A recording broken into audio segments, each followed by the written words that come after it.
जय हिंद दोस्तों। तो स्वागत है आप सभी का। आज फिर से मैं एक वीडियो आप लोगों के सामने लेकर आई हूँ जिसका टॉपिक है जैन धर्म महाजनपदों का उदय के बारे में बताऊंगी। पिछली वीडियो में हमने जाना था कि आपका जो वैदिक सभ्यता है वो क्या थी। वैदिक सभ्यता का जब अंत हुआ उसके बाद 6ठी शताब्दी में हमारा महाजनपद का उदय होता है। हमने पढ़ा था कि वैदिक काल को 2 भागों में बांटा गया, ऋग वैदिक काल और उत्तर वैदिक काल। उत्तर वैदिक काल में जो उत्तर वैदिक काल है उसको परिवर्तनशील काल कहा जाता है। इस काल में बहुत चीज़ों का उदय हुआ है, जैसे जैन धर्म, बौद्ध धर्म, 16 महाजनपद, लोहे की खोज, ये सब आपकी 6ठी शताब्दी 6ठी ईसा पूर्व में हुई है। तो आज उसी में से हम एक टॉपिक जैन धर्म उसके बारे में पढ़ेंगे कि आखिर जैन धर्म क्या है। उसके बाद हम बौद्ध धर्म के बारे में पढ़ेंगे। फिर आपका 16 महाजनपद के बारे में मैं बताऊंगी। हमने सिंधु घाटी सभ्यता को फर्स्ट चैप्टर में पढ़ा था। सेकेंड चैप्टर में आपको वैदिक थोड़ा सा राज्य, किसान, इस सब के बारे में पढ़ने का है। तो थोड़ा सा हमने वैदिक सभ्यता, फिर जैन धर्म, बौद्ध धर्म, उसके बाद 16 महाजनपद के बारे में जानेंगे। इस तरह से पढ़ने से आपका जो सीक्वेंस है वो बना रहेगा और बौद्ध धर्म से भी क्वेश्चन आता है और जैन धर्म से भी क्वेश्चन आता है। तो आपका जो धीरे धीरे है वो तैयारी भी अच्छी से होते जाएगी।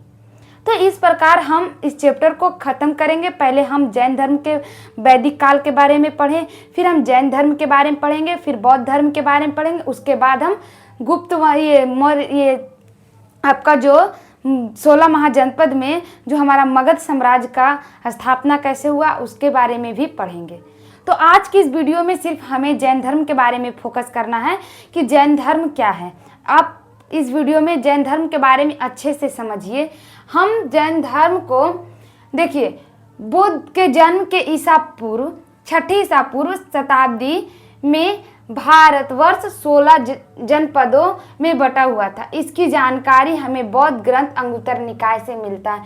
जो महाजनपद का जो उदय हुआ वो 6ठी शताब्दी ईसा पूर्व में होती है। और बौद्ध धर्म के बारे में जो हमको ये बौद्ध ग्रंथ से हमें क्या मिलता है, इसकी जानकारी मिलती है। ये 16 जो महाजनपद है, 16 महाजनपद कौन कौन सा है वो हम आपको जब मगध साम्राज्य स्टार्ट करेंगे, मगध साम्राज्य की स्थापना कैसे हुई उसके बाद जब पढ़ाएंगे तब आपको हम बताएंगे। अभी आप सिर्फ इतना फोकस कीजिए कि हमको जैन धर्म प्रॉपर क्लियर हो जाना चाहिए, जैन धर्म में कोई कन्फ्यूजन ना रहे। स्टार्ट करते हैं हम। देखिए, जैन धर्म के जो संस्थापक थे वो कौन थे? ऋषभ देव। हमारा जो जैन धर्म का जो संस्थापना किए थे, जैन धर्म को जो लाए थे वो कौन लाए थे? जैन धर्म का जो संस्थापक कौन है? तीर्थंकर ऋषभ देव जो थे वो जैन धर्म का स्थापना करते। तीर्थंकर जैन धर्म का सबसे श्रेष्ठ पद होता है, एक तरह से कहा जाए तो गॉड माना जाता है तीर्थंकर को। तो तीर्थंकर कौन थे? प्रथम ऋषभ देव। पूछेगा क्वेश्चन में, जैन धर्म के संस्थापक एवं प्रथम तीर्थंकर कौन थे? तो जैन धर्म के ऋषभ देव थे, ये प्रथम तीर्थंकर थे। उसके बाद 23वें पार्श्वनाथ थे जो 23 वर्ष के अवस्था में संन्यास का जीवन ग्रहण किए। और 23वें, पहला तो आपका ऋषभ देव हो गए और जब 23वें जो तीर्थंकर थे वो ऋषभ पार्श्वनाथ थे। ऐसा नहीं है जैन धर्म में कि आपका जो ये तीर्थंकर है वो सीक्वेंस से आए, ऐसा कोई बात नहीं होता है। जो जितना श्रेष्ठ रहता है उसके आधार पर उसको पद दिया जाता है। तो देखिए, पार्श्वनाथ जो थे वो 23वें तीर्थंकर थे।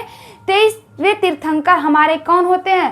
पार्श्वनाथ है। पार्श्वनाथ कितने तीर्थंकर? 23वें तीर्थंकर हैं। इन्होंने 30 वर्ष की आयु में अपना गृह त्याग कर दिया, अपना संसारिक जीवन को त्याग कर सन्यासी जीवन में आ गए।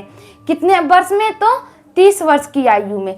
सन्यासी जीवन कहने का अर्थ है कि आप सभी मोह माया, अपने घर परिवार और आप जितना भी आपको मोह माया है सबको छोड़कर तपस्या में लीन हो जाना या किसी ज्ञान की प्राप्ति के खोज में निकल जाना या ईश्वर की प्राप्ति के लिए निकल जाना, वनों में जाकर तपस्या करना, सारे जितना भी मोह माया सांसारिक बंधनों से मुक्त होकर जो भी व्यक्ति जंगलों में जाकर ईश्वर को या ज्ञान की प्राप्ति करता है उसको हम क्या कहते हैं? सन्यासी जीवन कहते हैं। उसको कुछ से लालच नहीं है, ना उससे प्रेम से मतलब है, ना उसको पैसा धन से मतलब है, ना उसको परिवार से मतलब, उसी को कहा जाता है सन्यासी जीवन। तो 30 वर्ष की आयु में जो पार्श्वनाथ थे वो क्या किए? अपना सन्यासी जीवन को अपना लेते। कितने? 23वें तीर्थंकर थे पार्श्वनाथ ने 4 शिक्षा दिया। एकदम ध्यान से देखिएगा, तुम समझते जाइए, सब समझ में आएगा। देखिए जो पार्श्वनाथ थे वो उन्होंने 4 प्रकार की हमको शिक्षा दिया कि तुम 4 प्रकार, जो भी सन्यासी जीवन लेगा, जो भी सन्यासी बनेगा, जो भी किसका प्राप्ति करेगा? मोक्ष की, आपका कैवल्य की प्राप्ति करेगा, वो क्या करेगा? तो 4 गो शिक्षा उसको चाहिए। 4 शिक्षा दिया है जैन धर्म में कि 4 शिक्षा कौन कौन से? देखिए, हिंसा ना करना, सत्य बोलना, सदा सत्य बोलना, चोरी ना करना और संपत्ति ना रखना। देखिए, हिंसा ना करना मतलब कि किसी से लड़ाई झगड़ा मार काट ये सब ना करना। हिंसा का पूरा विरोधी थे जैन धर्म के लोग। वो क्या करते थे? वो अहिंसा में विश्वास रखते थे कि ना कि हिंसा में। तो उन्होंने हिंसा को मना किया कि हिंसा नहीं करना है, हमेशा सत्य बोलना है, किसी से कभी झूठ नहीं बोलना है, कोई भी झूठ हमको नहीं बोलना है। ये जैन धर्म का शिक्षा है कि कोई भी झूठ नहीं बोलेगा। चोरी नहीं करना है, आपको चोरी नहीं करना है कि दिन की जाके चोरी कर ली। और धन ना रखना, सबसे बड़ा चीज़ तो ये धन है। धने लगी ने आदमी हिंसा करता है, झूठो बोलता है, चोरियों करके लाके रखता है। तो तुम जब धने नहीं अर्जित करोगे तो तुम किसी से लड़ाई झगड़ा करके धन कैसे लाएगा? जब तुम धने नहीं अर्जित करेगा तो झूठ काहे बोलेगा कि हमको ये काम लगी, इतना पैसा चाहिए। जब तुम धने नहीं अर्जित करेगा तो चोरी क्या करता है? धनों को चोरी करता है। तो जब धन ही नहीं रखेगा तो ये सब की जरूरत ही क्यों है? तो इन्होंने चौथा कहा कि संपत्ति को ना रखना है। तो क्या क्या है? पार्श्वनाथ ने 4 सिद्धांत दिया। क्या क्या? हिंसा ना करना, सदा सत्य बोलना, चोरी ना करना और धन अर्जित नहीं करना। ये ध्यान रखिएगा। ये चारों किसने दिया? पार्श्वनाथ ने। अब जो हमारे 24वें तीर्थंकर और लास्ट तीर्थंकर आते हैं वो महावीर स्वामी हैं। महावीर स्वामी 24वें और जैन धर्म के अंतिम क्या रहते? तीर्थंकर रहते हैं। हम इसके बारे में जानते हैं कि आखिर महावीर स्वामी कौन थे और उनका बचपन का नाम, माता पिता के नाम। जैन ये महावीर स्वामी से बहुत क्वेश्चन आता है, इसीलिए महावीर स्वामी को आप पूरा बढ़िया से पढ़िए, तभी आपको एग्जाम में जो भी क्वेश्चन आएगा वो क्लियर हो पाएगा। देखिए, महावीर स्वामी जैन धर्म के 24वें एवं अंतिम तीर्थंकर हुए। कहा गया है कि जैन धर्म के 24वें तीर्थंकर महावीर स्वामी को कहा गया। इनके बाद कोई भी तीर्थंकर नहीं आए। महावीर स्वामी का जो जन्म है 540 ईसा पूर्व में हुआ था। महावीर स्वामी का जो जन्म है वो 540 ईसा पूर्व में हुआ था, कुंडल ग्राम में हुआ था। महावीर स्वामी का जन्म कब हुआ था? 540। कब हुआ था? 540 ईसा पूर्व में। कौन सा गांव में? कुंडल ग्राम में। कुंडल ग्राम में क्या हुआ था? तो महावीर स्वामी का जन्म होता कौन सा ग्राम में? कुंडल ग्राम में। ईस्वी याद रखिएगा, 540 ईसा पूर्व, 540 ईसा पूर्व। इनके जो पिता थे वो सिद्धार्थ थे। इनके पिता का नाम क्या था? सिद्धार्थ। पिता का नाम सिद्धार्थ, पिता का नाम सिद्धार्थ, माता का नाम त्रिशला था। महावीर स्वामी के माता का नाम क्या था? त्रिशला। महावीर स्वामी के माता का नाम क्या था? त्रिशला। पत्नी का नाम यशोदा था। पत्नी का नाम यशोदा, माता का नाम त्रिशला, पत्नी का नाम यशोदा। पत्नी का नाम यशोदा। यहाँ उल्टा है, कहता नहीं यशोमती मैया से पूछे नंदलाला, यहाँ नहीं है, यहाँ आपका है ये जो यशोदा है ने, ये पत्नी बन गई है। यहाँ की है यशोदा पत्नी है, किसकी? महावीर स्वामी की। और जो माता हो त्रिशला है, त्रिशला। माँ के 3 आँख खुल जाता है तो फिर कुछ भी हो सकता है, इसीलिए याद रखिएगा महावीर स्वामी के माता का नाम त्रिशला था। अगर माँ को खुश रखिए तो आपका पूरा घर खुश। अगर माँ के 3 आँख खुल गया तो जान जाइए आपको फिर आप समझ जाइएगा क्या होता है, फिर आप तो जानते ही होंगे। तो माता का नाम क्या था? त्रिशला।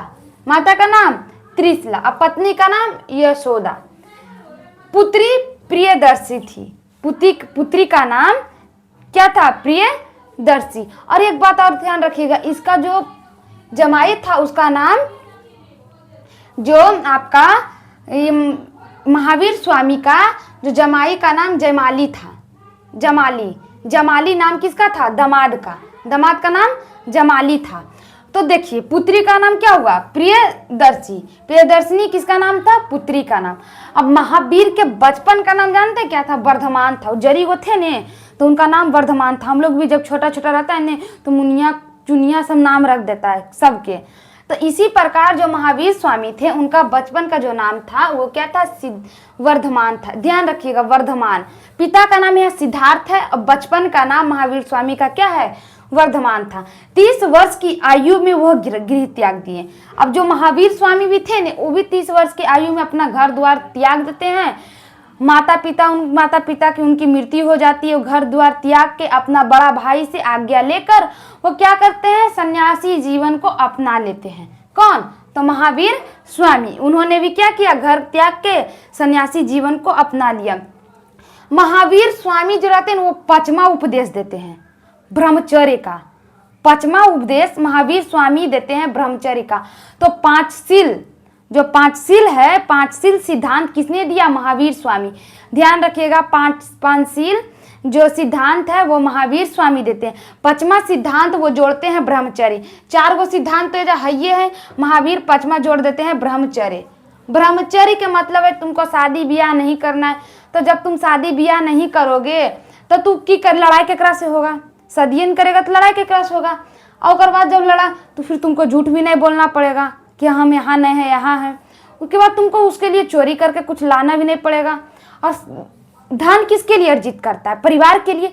जब तुमको सदिये नहीं करेगा तो तुमको परिवार कहाँ से आएगा?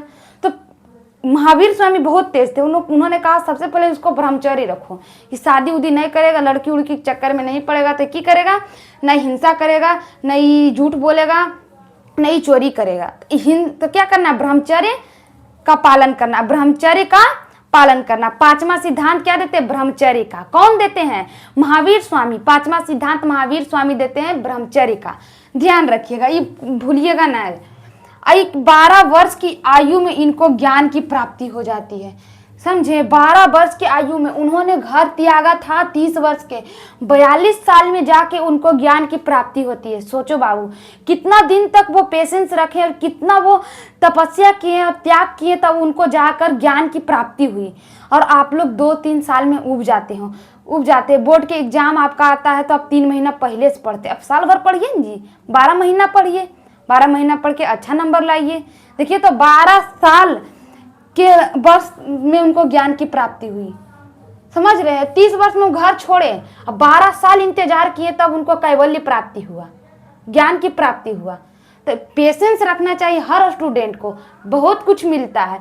आप छोटे छोटे चीज़ों पे जब ठुकराइएगा तो आपको बड़ा चीज़ मिलता है। ध्यान रखिएगा, बड़ा पत्थर कभी किसी का रास्ता नहीं रोकता है।